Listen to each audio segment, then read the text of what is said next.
Welcome, guys. Welcome to this really special interview today. We're fortunate enough to be joined by Jay Crouch and Rob Forte. Today, we're going to be going in depth a little bit on their journey over the last few years together, especially now leading into the games, which is in 2 weeks' time. Jay's qualified for the first time. And so we're just going to go in depth and cover those things. So let's go back to when you guys started working together for the first time. Jay, when was that? And how did that opportunity come about? It was back in 2016. I was 17. And I think, I just I was with Josh McMahon at the time, and he organized a training session with Rob, and I tagged along and had a good session and just continued on from there. That's really cool. So you said you were 17 at that time, so that was 3 or 4 years ago? Yeah, 4 years ago. It was my last year in the teenage division. And last year teenage division, and yeah. Oh, very cool. Rob, this one's for you. What was it like having this young up-and-comer talent show up to the gym? It was pretty cool. I just sort of treated Jay just like everyone else, and didn't really give him any special attention or anything. I'd worked with him through the Again Faster Academy a little bit, so I'd seen him there, and then, like he said, a few of the boys come and did a training session, and I really liked how Jay would go about it. He'd just put his head down, get the job done, not really require too much apart from that. And so it wasn't really anything different to anyone else. And when he started at the gym, did he sort of start immediately training under your wing, or did he just jump into the classes? There was a few boys that trained a bit later, and he jumped in with them. So he didn't really train with me to start with. It was further down the track once he could finish earlier and I was training later, because normally I train early afternoon with Chris Hogan, and then sort of changed our training schedule up a little bit later on. Yeah, cool. And Jay, your training environment probably would have changed a fair bit.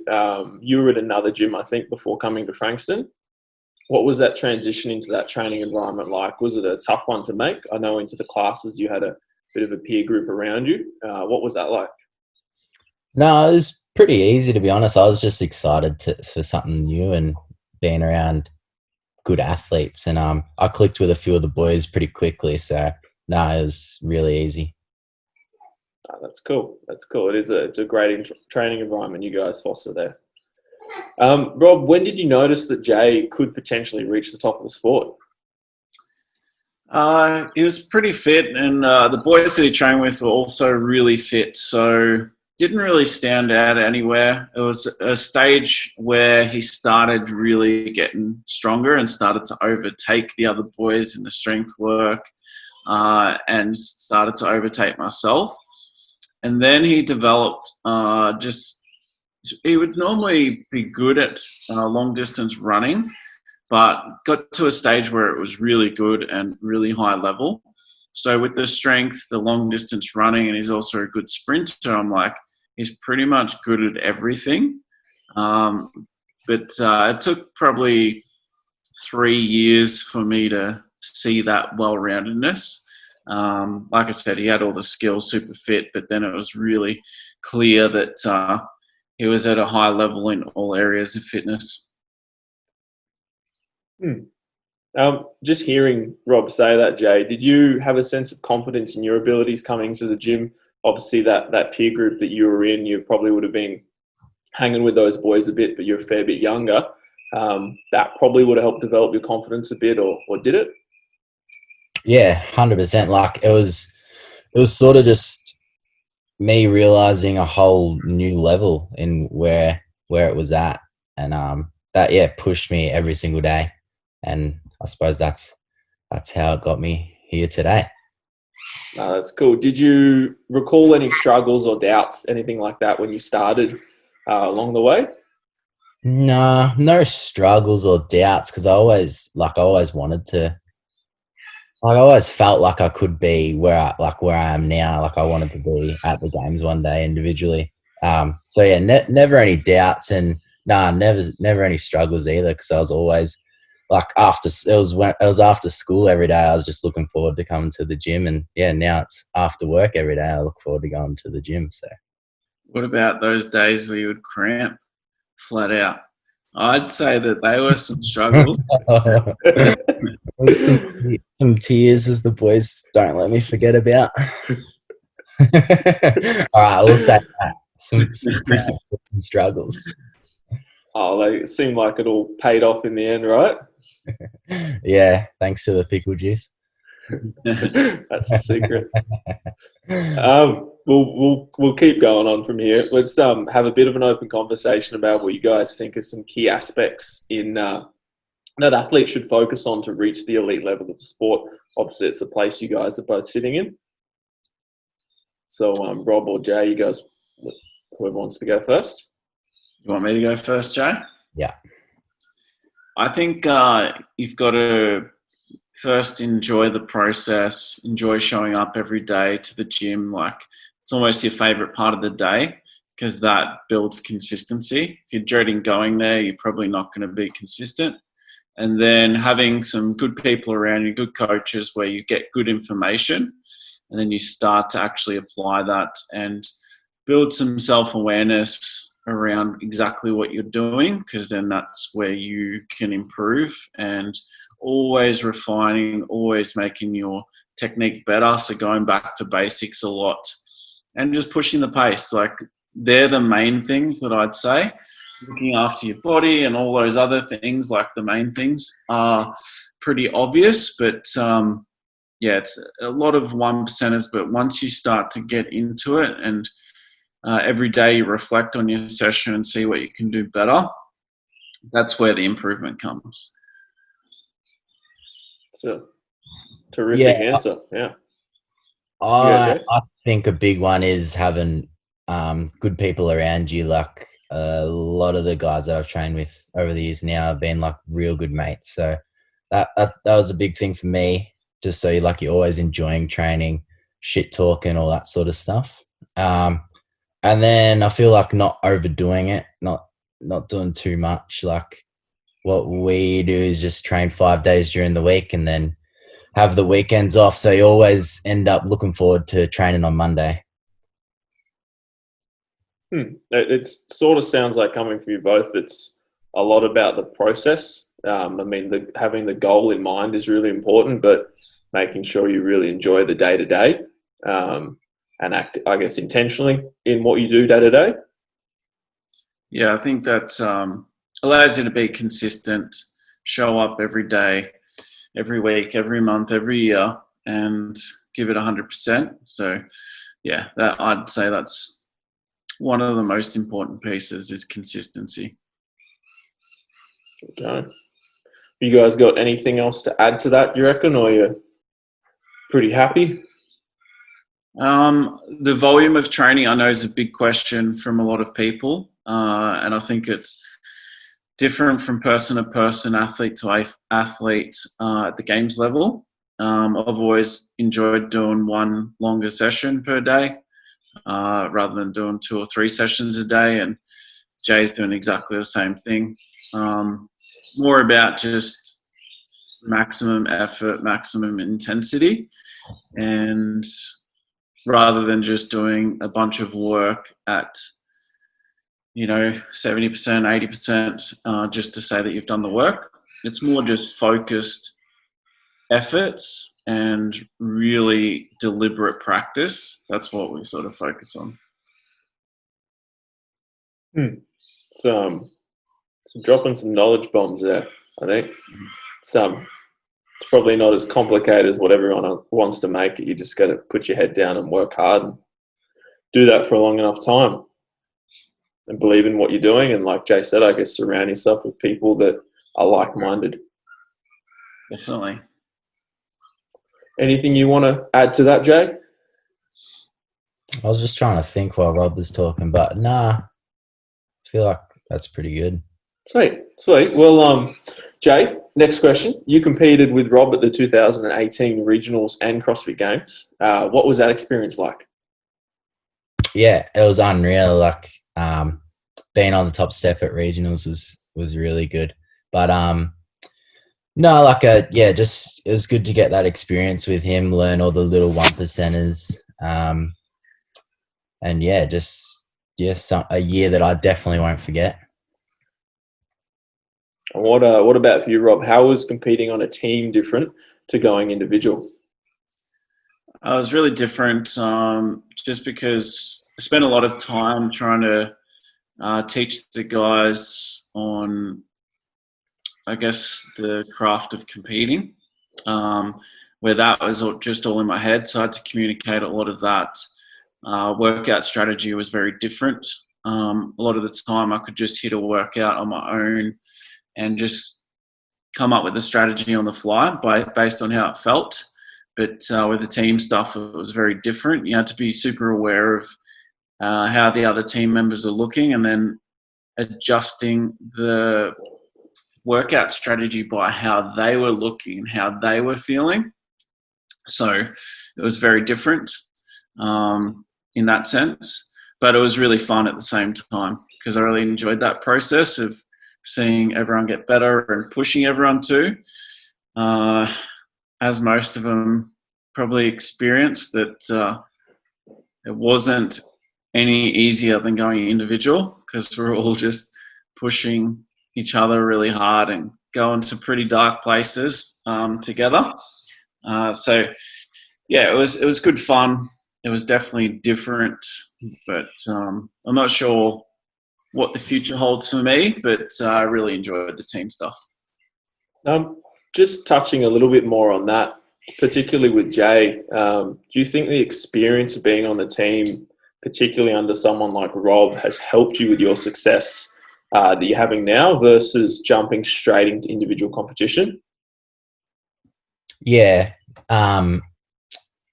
probably just mentally, like if we had a workout that didn't go to plan, we'd just let it go straight away and focus on the next one. So yeah, I reckon definitely just getting all those like little nerves out the way as well that I got to experience with other people. So yeah, it's definitely helped me for sure. Yeah, cool. Very cool. And Rob, little question, you nearly touched on it just before. What do you reckon we'll see you back in action?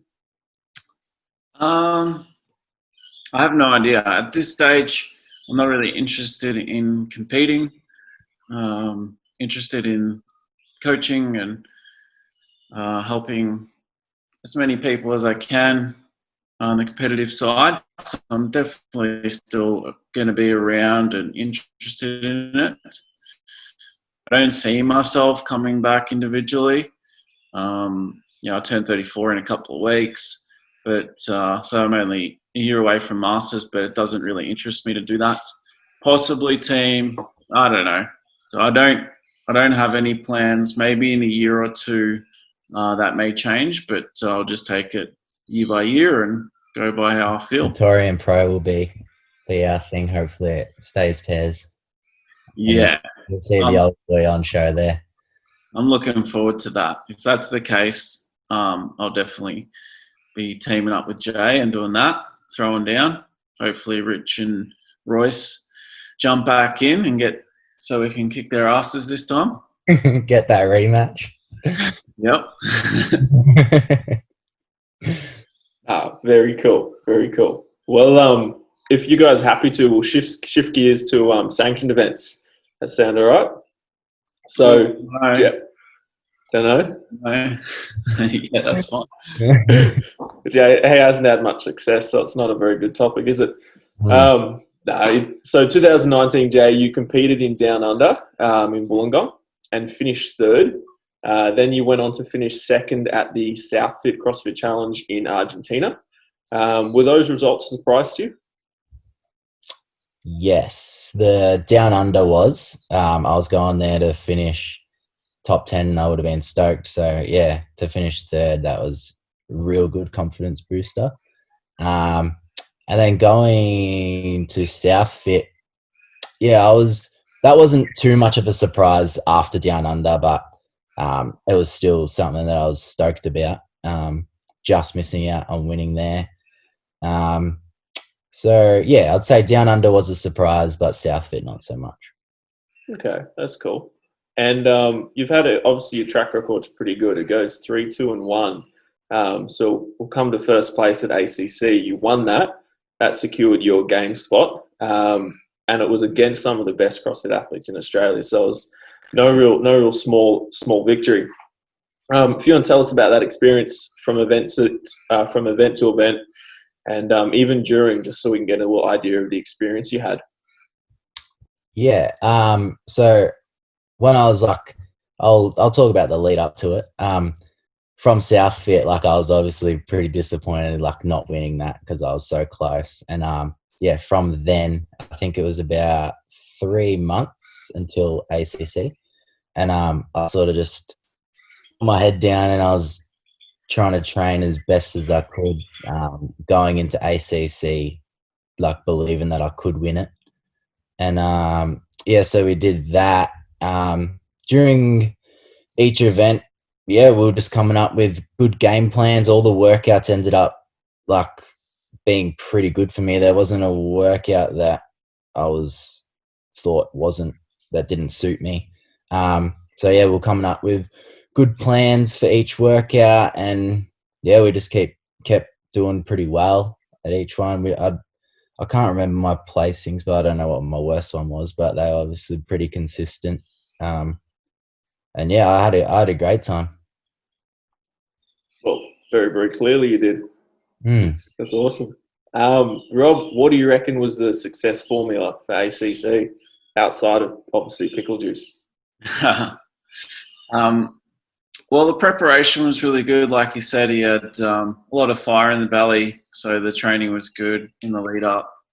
The 4 years prior was good too, but during the actual competition, after the first day, he was cramping a little bit actually, so we had to get on top of that, get his electrolytes up, and had to push him to do that, and frequently get that going. But I think he was just really relaxed and confident all weekend, and I tried to support that, like didn't put pressure on him to perform or anything like that. It was just give him a hug, go out there, have fun, do his thing, take away some learnings, which we did at the start. Like a couple of our strategies were off a little bit on some of the workouts. We're just a little bit too slow. So I said to him, just be aware of what the other boys are doing and match their pace at the start. That way you give yourself a chance to win. And he started doing that better and better. And it started to show as we went further into the weekend. And then even that last day, I saw him warming up compared to the other boys. And I've got really good situational awareness, and I can read people's body language pretty well. And I could tell that Jay was at a much higher level mentally and also physically. Like the other boys just looked a little bit tired, and he looked really switched on. And I pointed that out to Jay. I'm like, look how tired they look. Look how heavy they're making that look. You're making it look light. You look fresh, like it's day one. Just sort of building on his confidence, building on that. And I think that made a big difference on that last day coming home strong.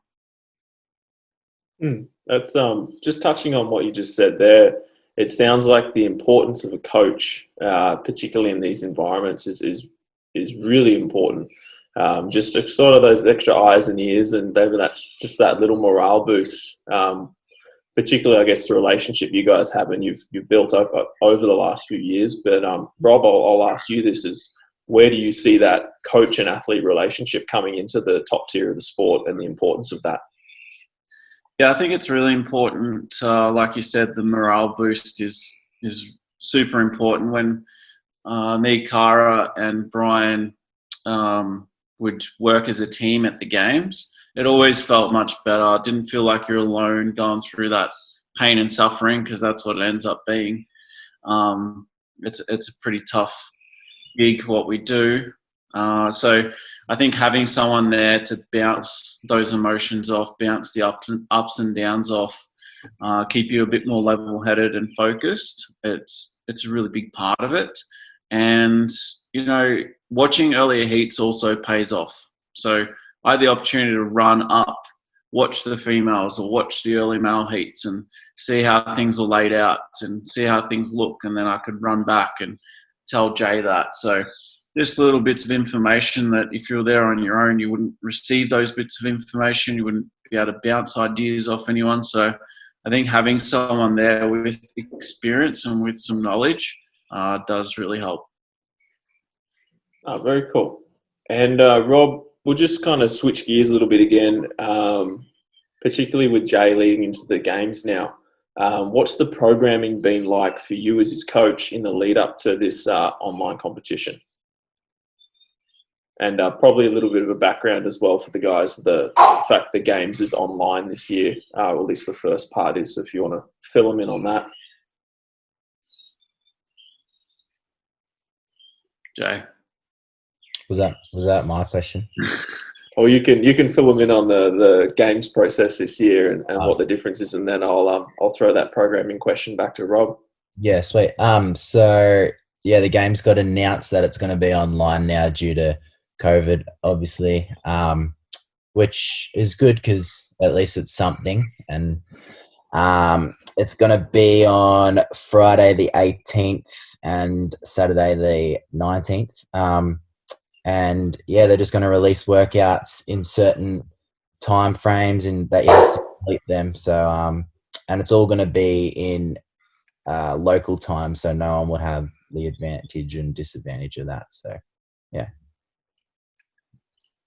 Very cool.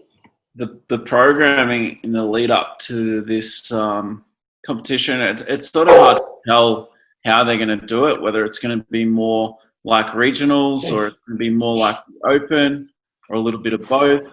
Not really sure how it's going to play out. So I've tried to make a bit of a blend of that, of like some regional programming and some open programming.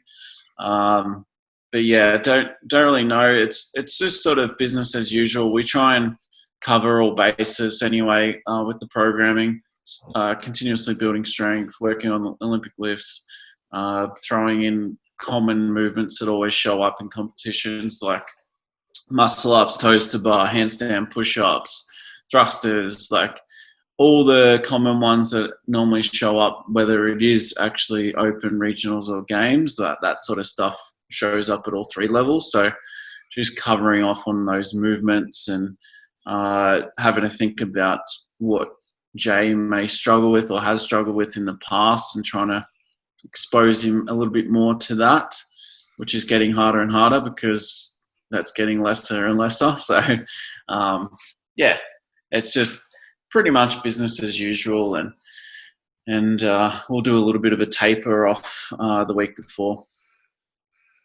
All right, that sounds like you guys got it all sorted out.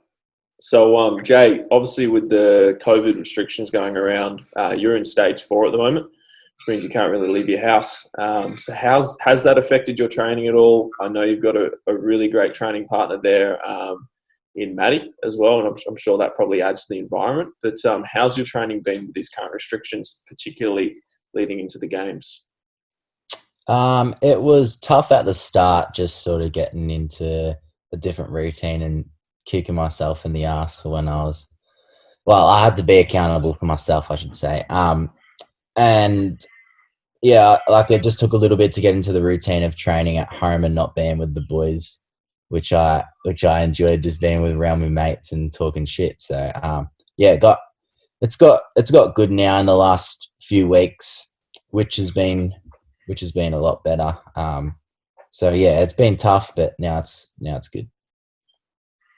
No, that's good. That's good. Do you reckon? I just sort of stay on this topic a little bit, but do you reckon you'd definitely be a lot more grateful to get back into the gym and really to make the most of that environment again, having or even maybe be able to push even harder being back in the gym, given how you've been able to train hard by yourself. So sort of a bit of a silver lining. Yeah, for sure. I definitely won't take being back in the gym with the boys for granted that again. That's cool. And final one sort of on the games a little bit. How do you feel about doing your first CrossFit Games online? It's not what I visioned for what it was going to be like, but yeah, I'm happy that it's something, and I think we'll make a fun weekend out of it, and yeah, whatever happens, and just get more experience under the belt, I guess. Yeah, absolutely. Be even hungrier for next year. Yeah, that's it. Maybe even sneak into that top 5, eh? Maybe. We'll see. That'd be pretty cool. Rob, what would you say to any young aspiring CrossFitters out there that maybe have similar aspirations to Jay? They might be his age, or just sort of looking for the same kind of thing that he's achieving. I'd say definitely master the basics. If you really want to get good at the sport of CrossFit, study it, know it like you don't know anything else. Like literally know every aspect of it. Watch multiple CrossFit games. Watch how they compete. Watch how they move. Watch what sort of lifestyle they live. Literally learn everything you can about it, and those steps, the correct steps, will sort of fall into place if you really dive deep into it. So I'd start with understanding all the movements first and really focusing, videoing yourself.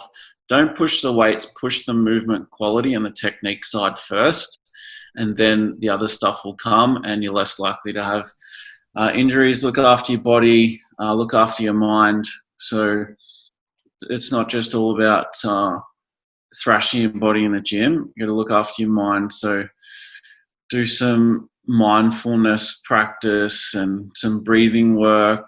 Like all that stuff is going to pay off when it comes to standing out on that competition floor and not letting anxiety or anything like that get to you, nerves get to you.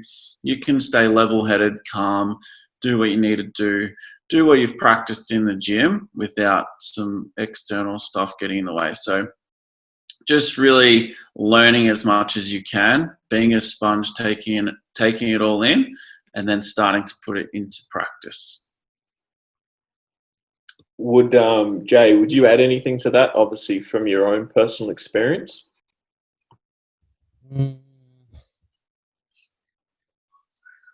Just have fun, really. Don't do it because someone's telling you or you want to be a games athlete. Like, just take it day by day and enjoy it. Enjoy the process. That's cool. That's great advice, I think. Awesome. Well, you guys got anything you'd like to add at the end? I think that's sort of all the questions we've got. So anything you'd like to add? I'd like to wish Jay good luck. I'm sure he's going to do very well. I'm hoping I can be there with him.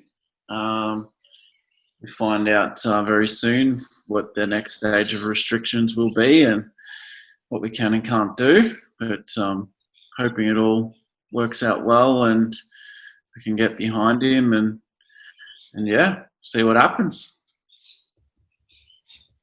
Perfect. Well, thank you guys so much for jumping on today. Hope that everyone listening has enjoyed, or watching has enjoyed listening to it. If you are interested, jump onto the game site, watch Jay take on some of the best in the world. I think they should all be very nervous. And we wish you the absolute best, Jay. Can't wait to watch. Thanks. See you guys.